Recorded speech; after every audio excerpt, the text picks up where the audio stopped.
All right, everyone. Hello. Hello. All right. Hello. Let's give it a few seconds. Let's get a few people online. Welcome. All right, everyone. So we have a special live today. It's the second live for today. So Nico, we've done another live before. That is our usual weekly one, and Yes, now we have a special one for with Nicholas Lee from Yokomo. We're going to talk about touring cars. That's it. So we've got a few people jumping online. So.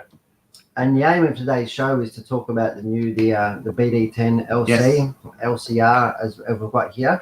We're going to ask Nico about the how he's tuned it, what he's found with it, why the car's developed in that way, as well as just a bit of racing insight and general good times. So feel free to ask us any questions in the comment box that we'd like to ask Nico on your behalf. Yep. And yeah, welcome to the show. Good. Looks like we've got already a few people online, so Excellent. That's really good. That's lovely. Good. So, Nico, would you like to start with a small introduction? Tell us a little bit about you while we wait for a few people to jump online. Okay, sure. So I'm Nicholas Lee. I'm from Singapore. I started racing when I was 4 years old. Well. So when I was 4 years old, my dad got me my very first RC car. It was back then it was the HPI car. I'm not sure which model, but it's the HPI car. And then from then, I got my first sponsorship when I was 14.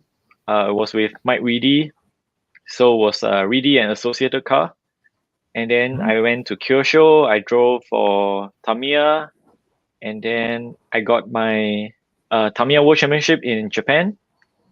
And then afterwards, it was I joined Yokomo as a factory driver, and until now, so it's been a long journey. And yeah, it's been predominantly on road. You're racing. No, I raced pretty much everything when I was younger, like off-road nitro car, off-road electric, touring car. But then slowly I just stick to touring car because it's much easier, because in the race it's only 5 minutes and it's all about driving more precisely and not so much of the equipment that's being involved in the race. So yeah. So touring car is my favorite class. And how long have you been with Yokomo for? Is it was it the start of BD9 or BD8? I think it was 6 years ago, and I believe it was the BD7. Oh, yeah. Wow, so the very end of the BD7. Yeah. Yeah. I've been with them for a long time, and then yeah. So I suppose that brings us to the new car then, the BD10, the LC or the LCR, with the rear tow control system. And how have you found it, like, over the outgoing model, over the BD10? Okay, so my car is the car that I have is the BD10 LC. So Yes. This is without the rear tow control system, but of course I have the RTC system. I just like have two cars with a different system, and yeah, to test it whenever I want. So for the difference between the new car and the old model is not so much difference, but just small changes, which I'm going to explain over here in this show. Oh, fantastic! Yeah. Very good. All right. So shall we get on to that? Yep. So where shall we start first? Do we need close-ups of the the cars? You can probably lift the car on his camera, or we can jump on this side. Yes. So, yeah, do you want to just go to an overview, if you want, on where you guys start and when it was time to design the car, what development, what were the stages to transition from the old BD10 to the new BD10, and then we get into each new part.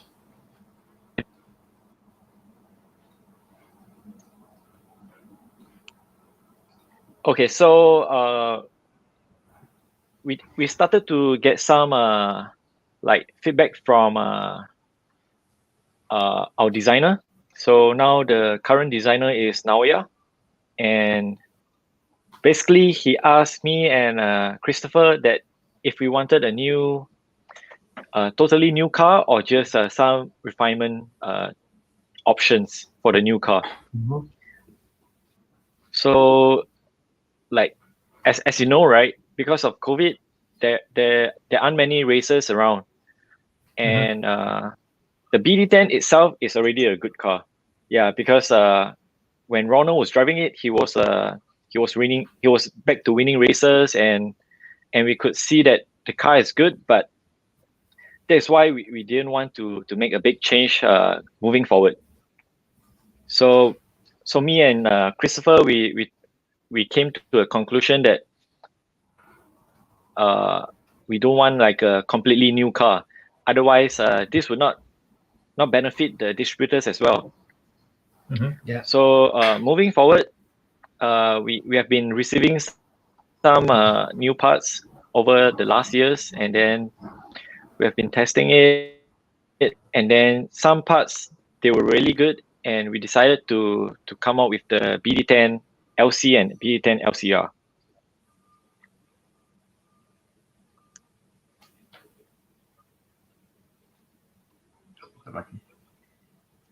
Very good. Looks like we've got a bit of lag here.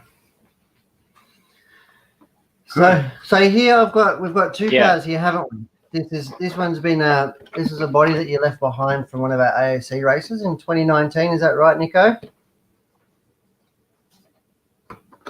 Yeah, I think so. Yes. Yeah.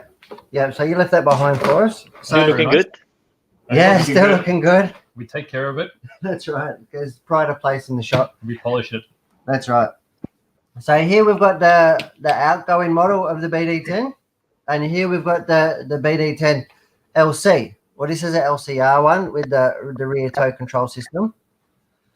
So, tell us a little bit more about the development that went into making it. Like, what sort of conditions led to the development of the LC configuration, the low center of gravity? Okay, so the main thing about the new car is that many people notice about the LC, like the LCG of the car. So everything is more low profile, and yeah, that's I think that's the new trend moving forward, because the cars these days, they are getting faster, and if with the lower center of gravity, it makes it more stable and more consistent throughout the run. Yeah, that's what we had in mind to keep the CG low.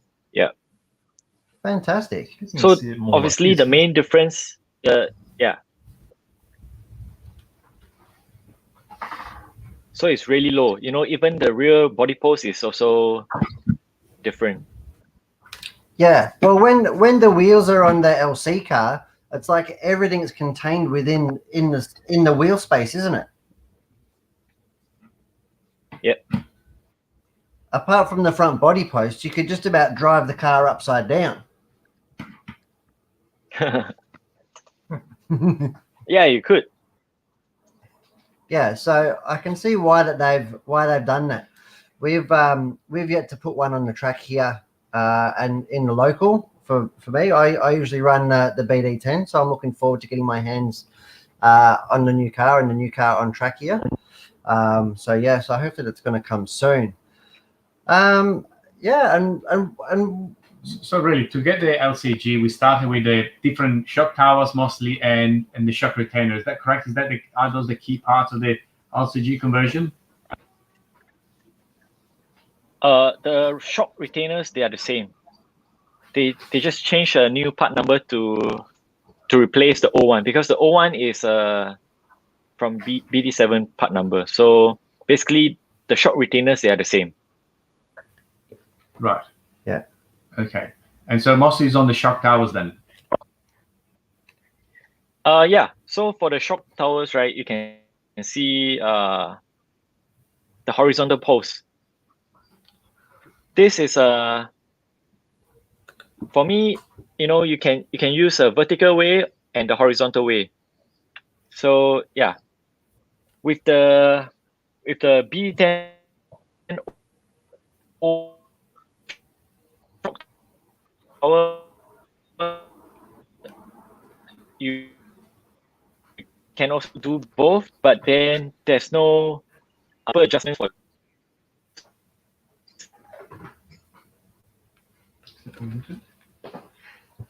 Also, we've got a little bit of lag happening. A little bit of lag happening, doesn't it? Makes it hard. Well, I guess we were looking at the difference in the shock towers, right? Shock towers, the So- rear in particular. Yes.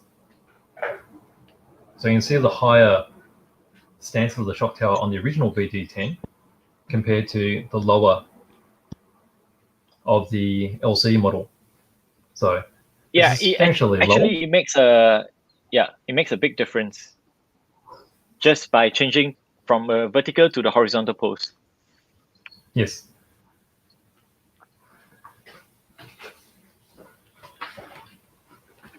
Very good. So that's a big change, I guess, for shock towers and body mounts. It's actually a lot more challenging to install the body as well, isn't it? Yep. Yep. Yeah.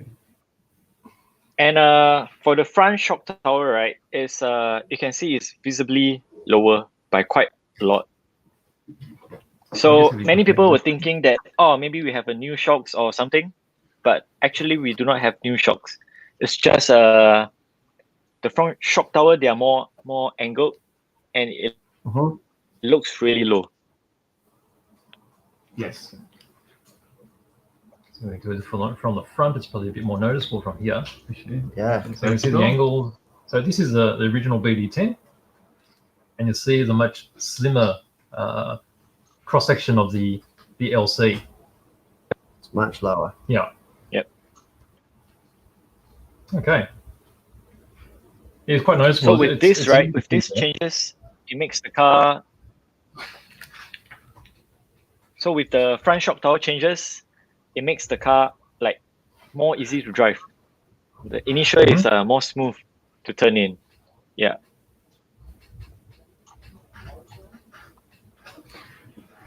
Because the front shock tower is much more laid down, isn't it? Yes, more laid down. We can still use the conventional springs and a lot of the shock absorber internals from the existing models, can't we?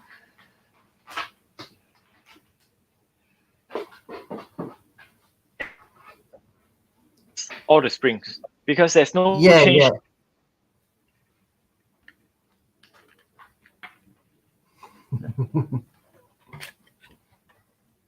So apart from the springs, so there's other new parts too, right? So there's a bulkhead.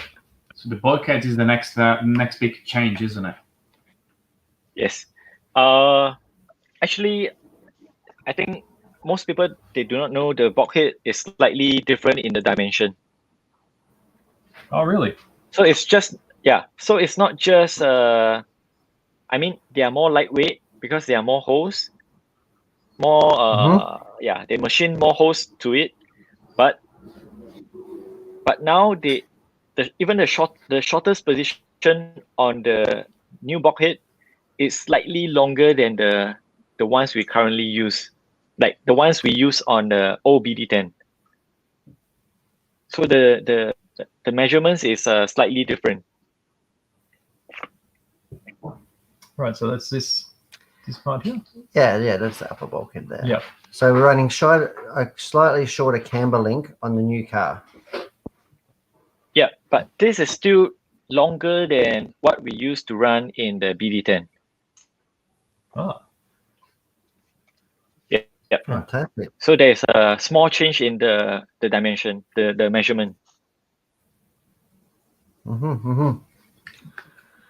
So how did you come up to this new change? How was what was the reasoning that you take to get to this kind of new geometry? We figured that when the camber length is longer, it has less camber gain, so it turns in more smooth as well. So it doesn't turn in so abruptly into the corner. Yeah, and it finishes the corner better. Yeah, fantastic. Okay. Yeah. And also, I suppose another new part looking at the outside corner would be the wheel hex and the new wheel bearings. Yeah, the wheel hex, correct. And that's to provide a more consistent load and less slop.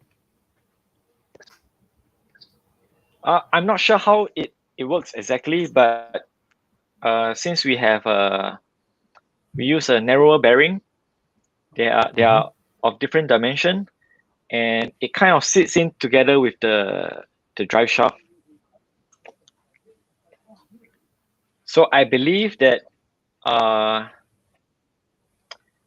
I'm not exactly sure how it works in the engineering point of view, but in the performance wise, right, the car is also turning in more smooth. Oh, fantastic. Yeah. So it sounds like a lot of the changes that you've made have been about getting the car to go like easier to go faster. Correct. Because of the speed that we have in the car right now, yeah, we try to make it easier to drive, quicker. Yeah. And on your BD10 LC, what option parts or hot up parts might you have on there that's sort of not in the kit?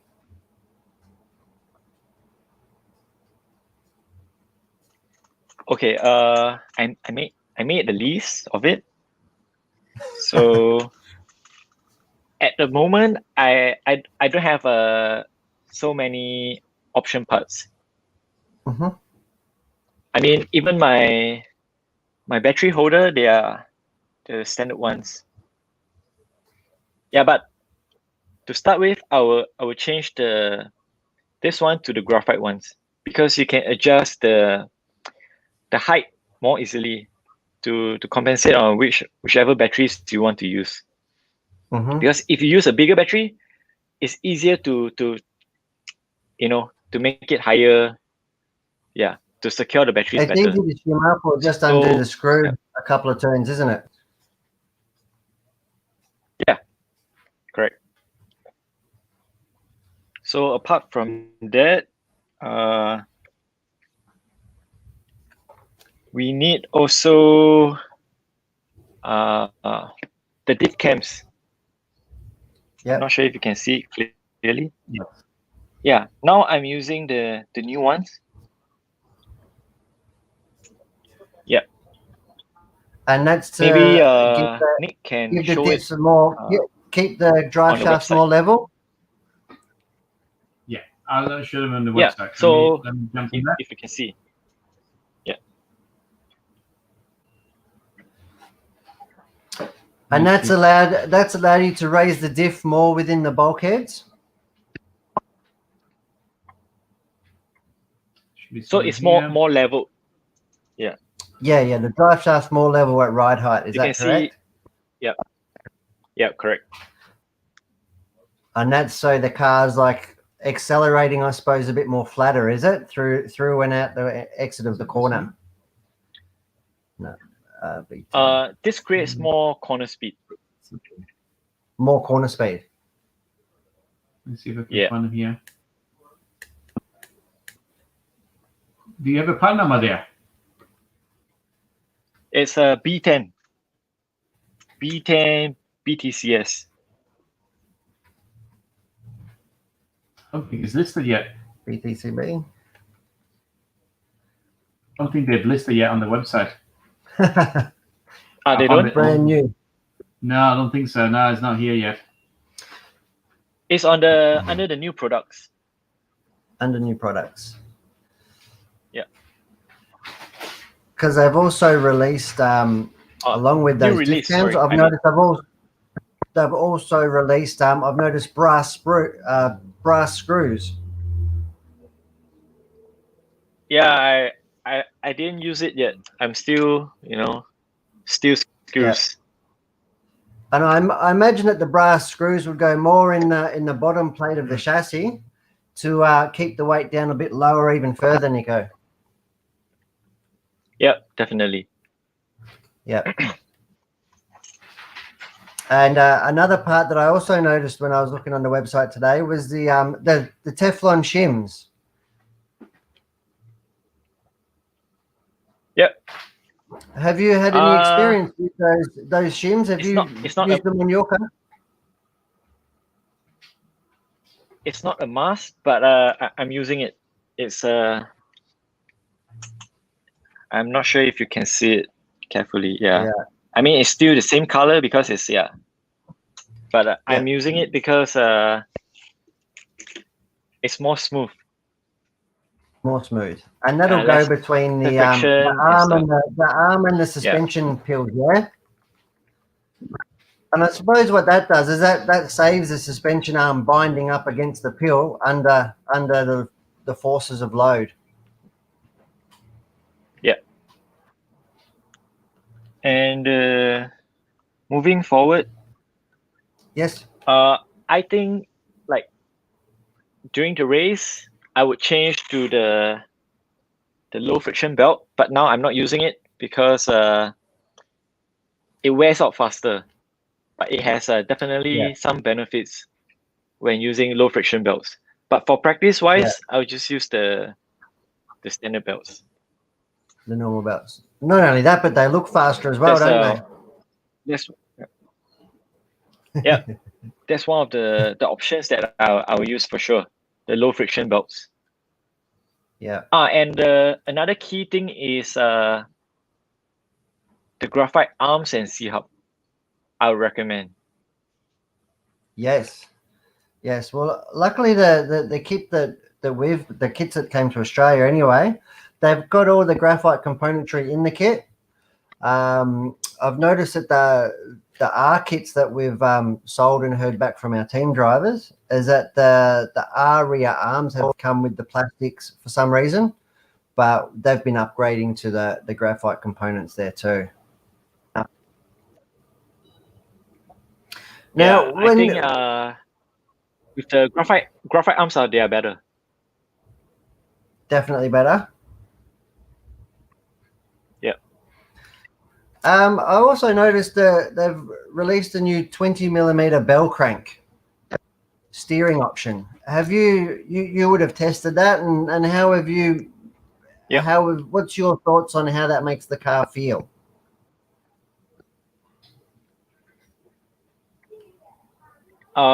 Personally, I don't really like this part because it has a lot of it gives the car a lot of steering, but it doesn't finish the corner well. So I mean, on my track that I drive on, I don't think this is a good option for me. But if you are driving on like a really small track with a lot of hairpins, I think this option part could be beneficial. Yeah, so it really squares the car up coming out of corners. Yeah. But obviously in the faster corners or whatever, then I suppose it can unload the rear. Yeah. And the next option but like a spare part to have is probably the sway bars. I think it's a must-have, sway bars, because right now the front shock tower is more laid down, so it means it's softer in the front end. So so you need like either a harder spring or harder sway bar to compensate this. So I recommend going to a harder sway bar like I do, So you'll be using the 1.4 in the front? Mm-hmm. Yeah, 1.4 in the front, and I always use 1.3 in the rear. So yeah, this gives me more stability. But in the front, it's a must to have a 1.4. I would recommend it. Yeah. Fantastic. And when the BD10 came out, they released a brass motor mount. What's your experience with the brass motor mount? I didn't order this part actually. Yep. I know Christopher used in one of the ETS race, and he has some good results for it. But for me, I didn't use it because I think it will upset the balance of the car. So Yep. for me, I will not use it. Mm-hmm. And some of the feedback from our local team is that initial thoughts are that we can run the rear diff a little bit heavier weight in oil compared to the old BD10. How have you found that?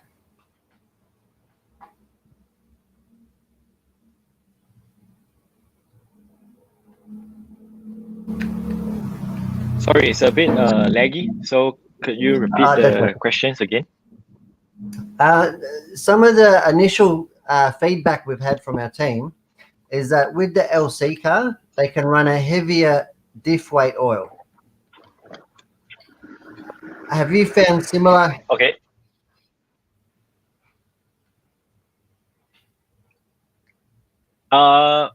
So regarding the diff oil, I think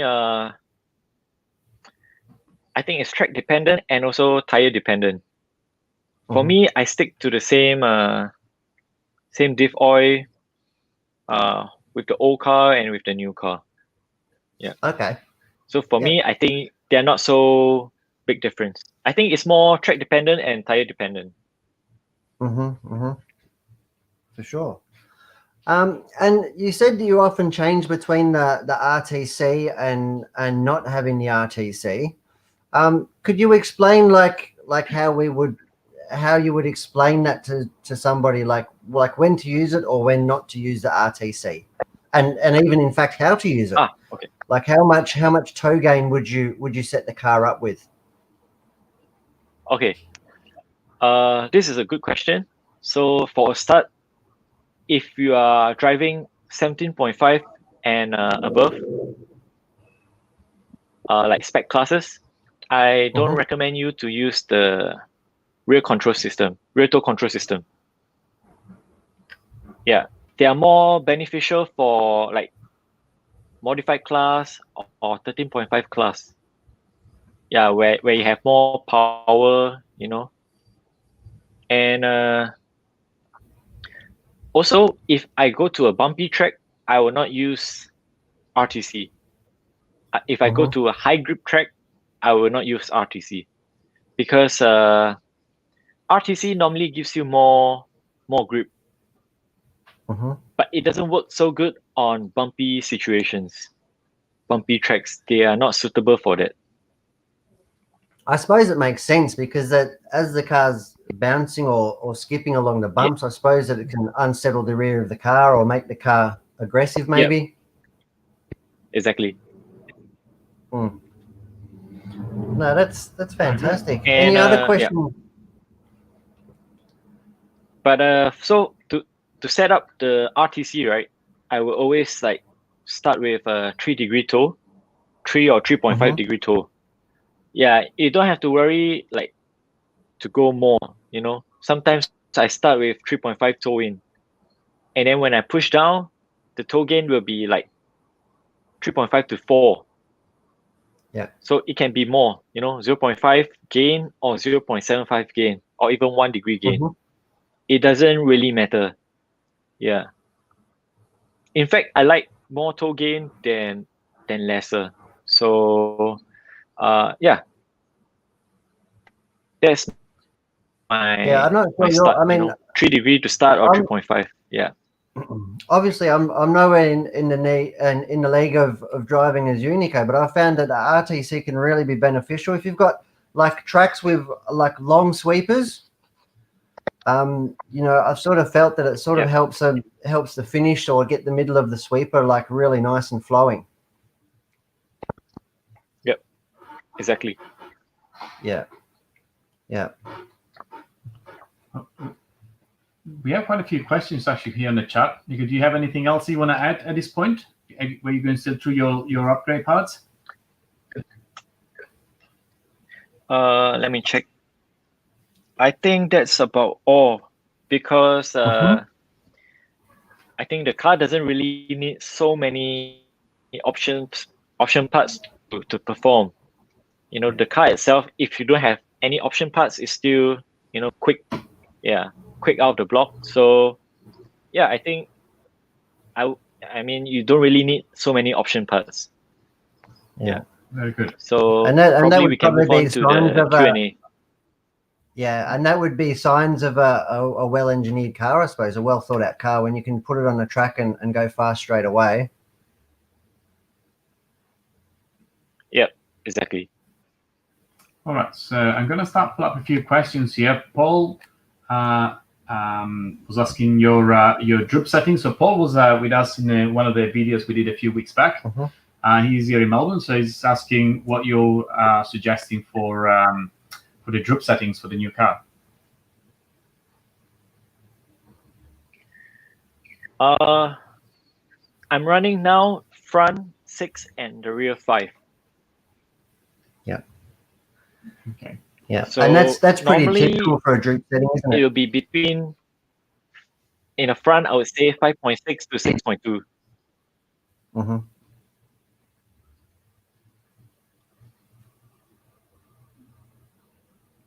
Okay. Still, Paul is asking then if you run the rear brace at the back, Can you hear me? and if you do, in which conditions?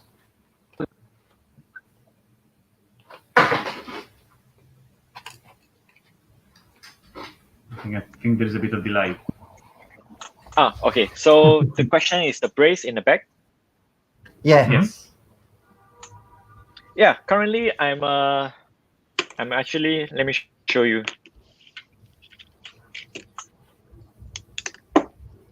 So, not sure if you can see it. Yeah, I'm running the brace on the new car. Yeah, with the carbon plate. Yeah, basically the flex setup is same as the one in the manual. You know, I really didn't change much setup from the manual. I made the post of my new setup sheet, and also I mentioned that I started with the manual setup, and I just changed a little bit, not even the flex setup, just springs, roll bars, and yeah, that's about it. And they are really good. Fantastic. Very good. Okay, so we have one more question here. So Wayne is asking, is suggesting that since you changed and improved the corner speed of the car, has there been any changes or improvement in the straight line speed and braking into corners?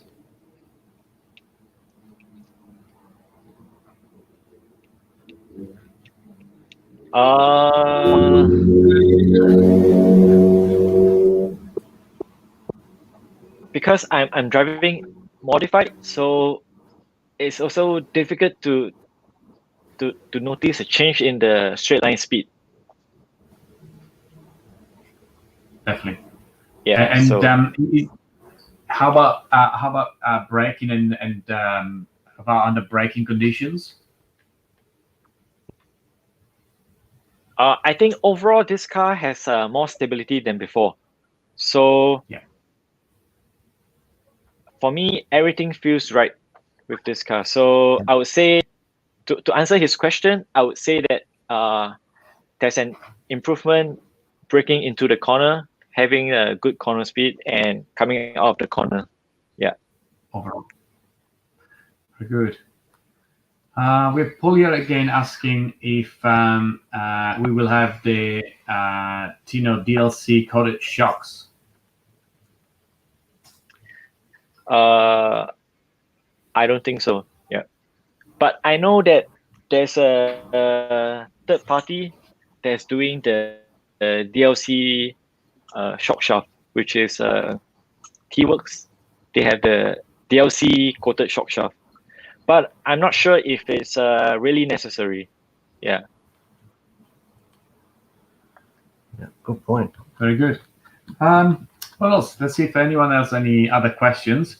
One thing we were actually talking just the other day is obviously the cars change a lot, and one thing that the general cut racer would like to know perhaps is what have you changed in your radio settings when you went from the old BD10 to the new BD10? Obviously, the behavior of the cars has changed considerably, and so I guess your exponential perhaps has changed too. Or what is your suggestion on that? Okay, to answer this, right, I never change my transmitter setting at all. Like I don't do the exponential, I don't do the curves or anything. So if the car response is too fast, I will not change on something on the radio. I'll change it on the car.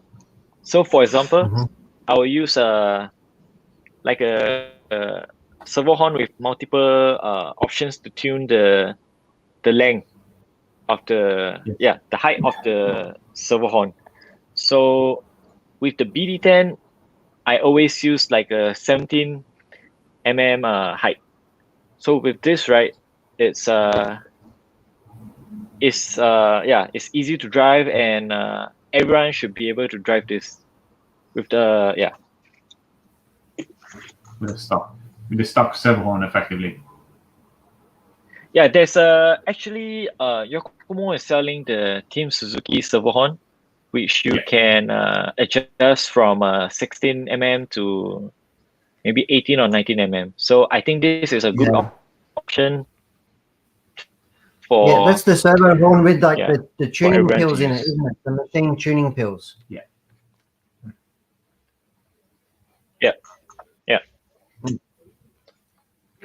Very good. So let's see if anyone has any other questions. Really, Nico, you have anything else you wanna bring up on this? Not really. Good. But Well, I think how is everything in? How is everything in Australia for you guys now? Well, us here in Victoria, in Melbourne, it's actually pretty good. We're doing pretty well. We're back racing, which is good. We have very little restrictions outdoors now. One of our more northern states, Queensland or Brisbane, has just gone into a couple-day lockdown. So hopefully they get through that okay. So they've just had restrictions and measures put into place to try and combat our outbreak at the moment. But down here in Melbourne, it's good to be back racing and out playing with racing our RC cars. Good to hear. Yeah. How's over there for you instead? Not much, because we still have like strict restrictions from the government, so we cannot do any races or anything. So just a lot of practice for me, and trying to find more good setup, so I can share with you guys. Yeah. Mm-hmm. How much time would you spend like on your car before you go to a practice day? Not so much. Yeah. I mean, I would like to prepare everything before I practice. So normally, if I go to practice 3 times a week, so probably I'll spend 2 hours the day before to prepare for this week. Mm-hmm. Very good. Fantastic. Yeah. 2 hours or less. Yeah. Yeah. Well, you keep on top of it all. Excellent. Very good. Do we have any more questions? Let's see. Let's give another minute to everyone here, see if anyone wants to ask any questions to Nico. Otherwise, we went for about 40 minutes, really. Yeah.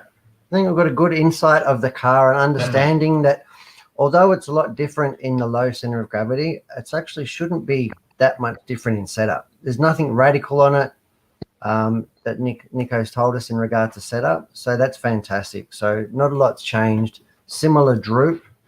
We're going to have to go up a little bit in springs and sway bars potentially. But there's a huge plus of the stability. That's right. And it should be easier to drive, you know. So an easy car, you know, will hopefully generate some consistency, particularly for most of us out there that aren't professional drivers. So hopefully a bit more car that's a bit easy to drive. Hopefully we find a bit of speed there. Yes. Can gain a bit of confidence in the car as well. And yeah, a car that'll start and finish the corners, you know, nicely is a good way forward. Absolutely. Very good. 100%. All right. Fantastic. All right, Nico. I guess there's no more questions. So thank you for joining us again. Thanks heaps for your time Thank you for today. your time. Thank you for having I think me. it's very important for everyone down here to actually, you know, get in contact with the team and understand better the development. So thank you for your time and all the best, and we'll hopefully catch up soon again. Yes. Absolutely. And hopefully you can get back Okay, see racing you soon. sooner rather than later. That's right. Okay, Yeah, then. sure. We'll see you another time. Thank you very much. Thank you very much. Thank you. Bye. Bye-bye. Bye.